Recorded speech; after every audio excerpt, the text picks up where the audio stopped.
What to bring on a photography trip? Well, what do I bring on a photography trip? I bring usually way too many things. Half the stuff I don't even use while I'm away, but I find it's better to be over-prepared than under-prepared. So in this video, we're gonna go through my gear bags and what all is hiding within.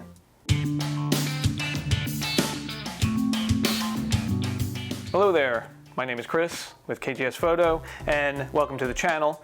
This video is going to go over everything I cram into these bags when I do photography trips. First off, let's get rid of this one bag.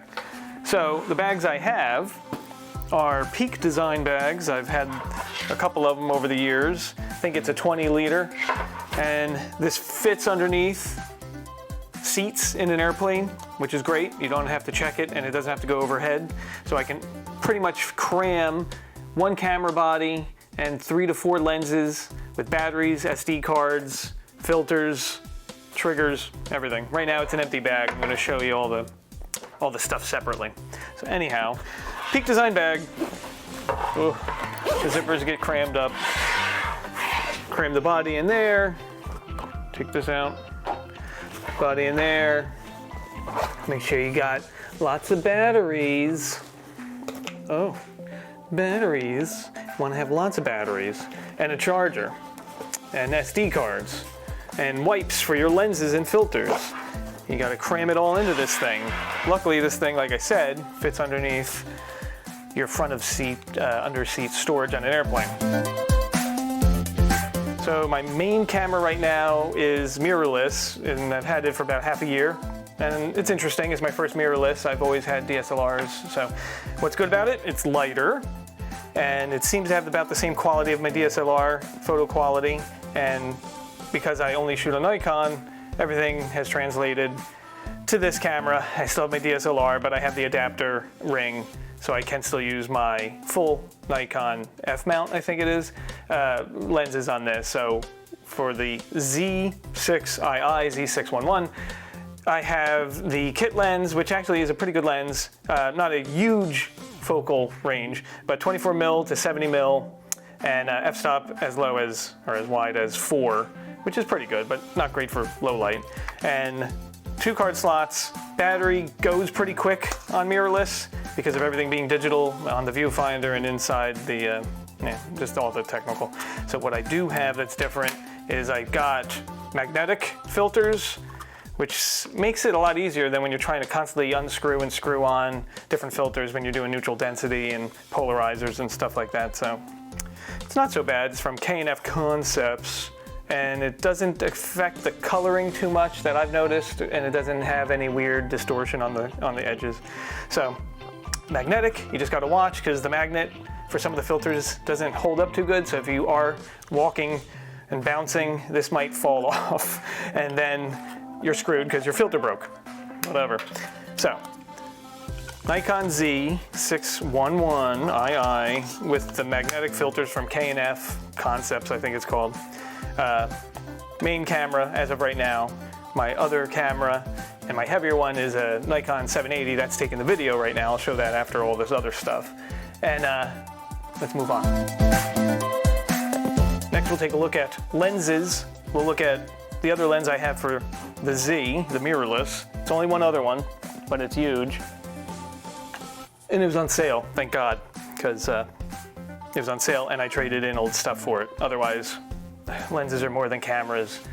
And ultimately, you can keep a camera body for many more years and not have to deal with getting new ones and spending all your money on it. It's the lenses seem to be the bigger upgrade, other than technology in the cameras. But if you're shooting in all manual and you don't need internal editing on your camera and stuff like that, I don't really use it. I use bracketing. The buttons and the touch screens are nice, the upgrades, but the lenses seem to be what you want to spend money on. So this is for my night photography and low light, and I just always like wide angle stuff. And this monster has 2 lens caps. It's big. So this is another Nikon Z mount S series, which I guess is their special series. And this is a wide angle 14 to 24, but it's an f-stop down to 2.8 or up to 2.8. So far I've only used it a few times, and I haven't been able to get anywhere with super dark skies, so I don't know how truly amazing it can be with a dark sky in a national park somewhere in the middle of nowhere. I've used it with a little bit of light pollution. It's very fast though, has a digital readout up top, so I bring this. So with the mirrorless camera, I have the kit lens it comes with, which is 24 to 70, and then I got this monstrosity that has all these covers, and this is my wide angle for the Z, and this is, what was it again, 14 to 24, 2.8, so you can definitely get a lot of low light on that. Let's move on. These will be the DSLR cameras, but any of these can be attached to the adapter mount for this thing, or I can just use it on my DSLR, which is shooting the video. My main lens, zoom lens, for my DSLR, Nikon 780, or with the adapter mount for the Z series. So this is a Nikon kind of all-in-one zoom. Ooh, bonk. So with the adapter, it gets a little heavier and it takes up a little more room, but it's not terrible. It's not the best, which is funny because you spend a lot of money for a Nikon brand, and I find it does get kind of soft on the highest end. So if you're going all the way down to 28 millimeter, your edges get the aberrations and a little bit of distortion. And the same, if you go out to 300, you better have a really steady tripod, be shooting with a pretty high shutter because everything can shake pretty quick. But it does have vibration reduction, and it does have, which I wish a lot more of my lenses had, especially the ones with photo, telephoto, zooming type, it has a lock for the lens. So you ever be walking with your camera? Oh my God, you're hiking. Now your lens is open. It sucks. It has a lock, and then it won't open. So I like that. So this zoom lens, like I said, is 28 to 300. It's a Nikon F mount for normal DSLRs. This one has the Z mount attachment for the mirrorless guy, and it does give you kind of soft, I find soft issues on the edges at the extremes of either end. The middle range, I guess, if you shoot 35, 40, 50, 60 millimeter, it's probably the clearest. Sharpness seems to be fine, but again, this is what I would take when we're doing the trips, because now I'm covering a pretty wide field of vision. This guy gives me 24 to 70, and it's much sharper than this guy in that range. This guy gives me 14 to 28, I think it was, yes. 28, and this is my wide angle for night stuff.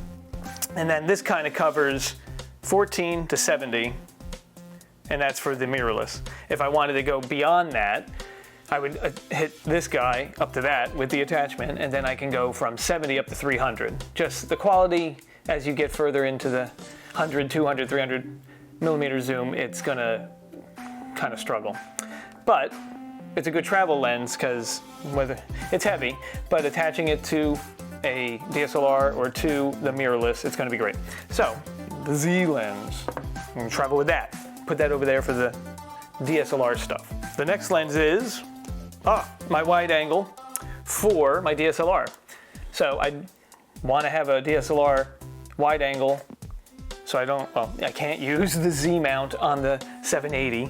So this is a Tokina, because this lens as a Nikon costs more than most things should, and I don't see the difference. So don't find anything wrong with this. This has been really good. That's a little dirty. This has been pretty good when it comes to taking wide angle landscape, specifically night stuff. That's what I use it for.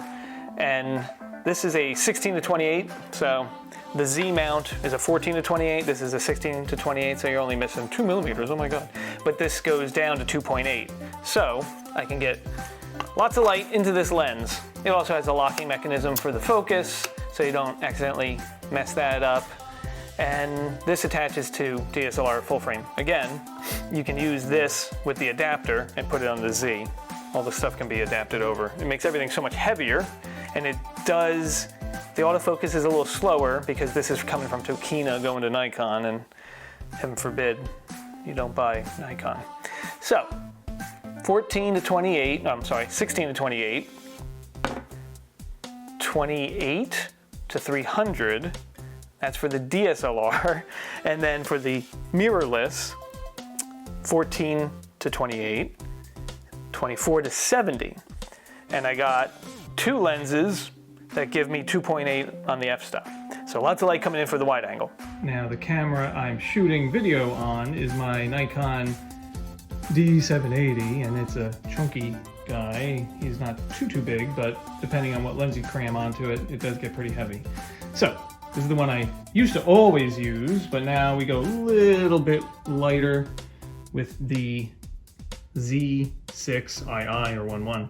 So this is 780, that's pretty good. And then this is probably the equivalent of the Z6II Nikon camera. This gives me, it's a Tokina, but it's a 2.8f, and it goes 24 to 70. So this is kind of my go-to when I'm shooting landscapes and I don't need that zoom. But it's a great lens, and the autofocus is pretty quick, especially for your video. Now, besides the cameras and the lenses, you need SD cards, batteries, charger, filters. So, I showed and told you about the magnetic filters I have on this guy, and then I have the normal screw-on filters on the DSLR. I have a few on this one too. So filter-wise, you want to bring everything you can think of, because again, where are you going to get it? So, filters. I have more upstairs, but these are probably the main ones. The ones upstairs are the magnetic ones. So you're going to want to bring, I tried this, it's all right. It's a neutral density gradual filter, I don't know. You got darkness, half of it, and then just clear on the bottom. You could rotate it if you need to get some darkness in the sky or darkness on the foreground, water, stuff like that. Don't use it that much. I probably wouldn't bring it, but then again, if I'm going somewhere, I'm going to probably bring everything. And then all my extra filters in here, if they'll come out. My really dark ND filter, if I want to shoot, that was fun. If I want to shoot day for night type of stuff and slow down everything. Regular UV filters. What else do we have? I have a lot of random ND filters because I just have piles of them. Buy the cheap stuff. It's not the best quality output, but you have something different so you don't have to carry too many expensive things. And then for my ridiculously large filter that has to go on the Tokina on the camera filming, this guy is a multi one, so you can actually bring it from ND1 up to ND6, 7, I don't know where the paperwork is, but you can go real dark to just a little bit of darkness on the ND filter on that. So I'd bring that definitely for that lens. So you got that. All right, next. You're gonna wanna bring a flashlight because most likely I'll be walking. I would bring it. I'll be walking when it's barely light out, whether it's going into sunrise, going into sunset, out of sunset. A Joby tripod is always good with an adapter for your cell phone if you're taking videos with your cell phone and you're not holding it and shaking and trying to walk. It's easy to just hold. I have a GoPro 2. I don't really bring that much to anything. I kind of won it years ago for a photo thing. And I was like, yeah, GoPro, thanks. So I've used it when we've gone kayaking and we've done major hiking in rugged areas, which isn't too often. But you might want to have that too. So some kind of Joby that can be used for your normal camera, probably the lighter one more than the heavy one. And then also an adapter for your cell phone. You can cram that on there. And then besides the flashlight, I always like to bring Lume Cube lights because they do the best when it comes to filtering out, getting the right color temp for your night stuff. So Lume Cube has these cool sets. I have so many Lume Cubes upstairs that I use for toy photography, the little light boxes and stuff. So Lume Cube lights, 2. You don't need 2, but 2 is good. It comes with 2. And you have all the different filters on it for the different color temps, then mini barn doors, and so many different things you really don't need for everyday landscape shooting. But again, if I'm going somewhere far and I'm not going to have access to all my gear where I can just go home in an hour, I'm going to bring 2 cameras. I'm going to bring pretty much a focal range of 14mm all the way up to 300mm. And depending if I bring every single version of this, since I can use adapters for the DSLR lenses to the mirrorless camera. It all depends. Some lights, lots of filters, and again, batteries, SD cards, cleany wipes for your lenses and filters to keep your stuff nifty and clean. Maybe even one of those little blower guys to get the sensor dust off. Try not to change my lenses out in the field. Try to do it when I'm in a car or there's a bag and I gotta do it inside the bag to keep stuff off these sensors. It's so annoying. That's pretty much all my stuff. Now, can this pile of junk go into those 2 bags I showed earlier, the Peak bags, the 20 liter, and then I don't even know how many liters the small sling bag is, but it works out when you're walking around, so you don't have to constantly have a giant backpack on your back and you're getting sweaty and disgusting. So, through the miracle of editing, I will try to put all this stuff into a bag. Let's see how that works. Let's see how I cram all that stuff into this bag and my other guy, my little bag. So we have 1 camera, 3 lenses, all my batteries, my SD cards, pretty much all my filters I want. Still have some room for some other odds and ends, even have a flashlight in here. Let's cram the stupid Joby tripod for the all-purpose stuff. We got a side pocket, let's cram that in there. Yeah, get in there, good. And when it comes to camera strap, oh yeah, gotta have that. Another Peak thingy with the little clip-on, clip-off, real quick release. You cram that in the top here with the lenses. Bend it up nice and good. Very good. And on this other side, I already have stuff in. Stuff that I don't touch too much, but the chargers and some shutter release trigger and a couple little multi-tools. So this is nice and heavy and give you a hernia when you're walking around in the airport all day with it, but at least all your stuff's in it. So now I can't show you it because the camera's filming, but I would put in the little duffel, this guy would hold my second camera, which is filming right now. So the 780 would go in here with probably either the other wide angle or the filming lens, which is a 24-70, but it's a 2.8 f. And that would go in here, and then even in here you got more batteries and camera cables and wipes for your lenses. I mean, this guy and the big bag you can cram underneath your seats on the airplane, not have to deal with them. What I don't have room for in these bags is the lighting, but at least that's not billions of dollars, and this doesn't ruin my trip if it gets lost. 2 camera bodies, multiple lenses, and those lenses are going to cover anything from 14mm all the way up to 300mm, adapters for the different types of camera bodies, lots of batteries, lots of SD cards, flashlights if you're going to do night stuff or just general hiking, your charging stuff. I mean, that's really it. Your filters.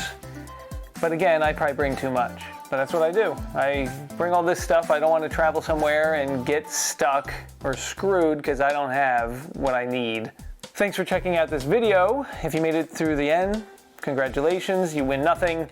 And ultimately, hopefully I have more videos a little more often than every month or two, but hope my loadout, my travel loadout helped you or gave you some ideas or made you not want to take as much as I take. But thanks for stopping by, and remember, just get out there and shoot something.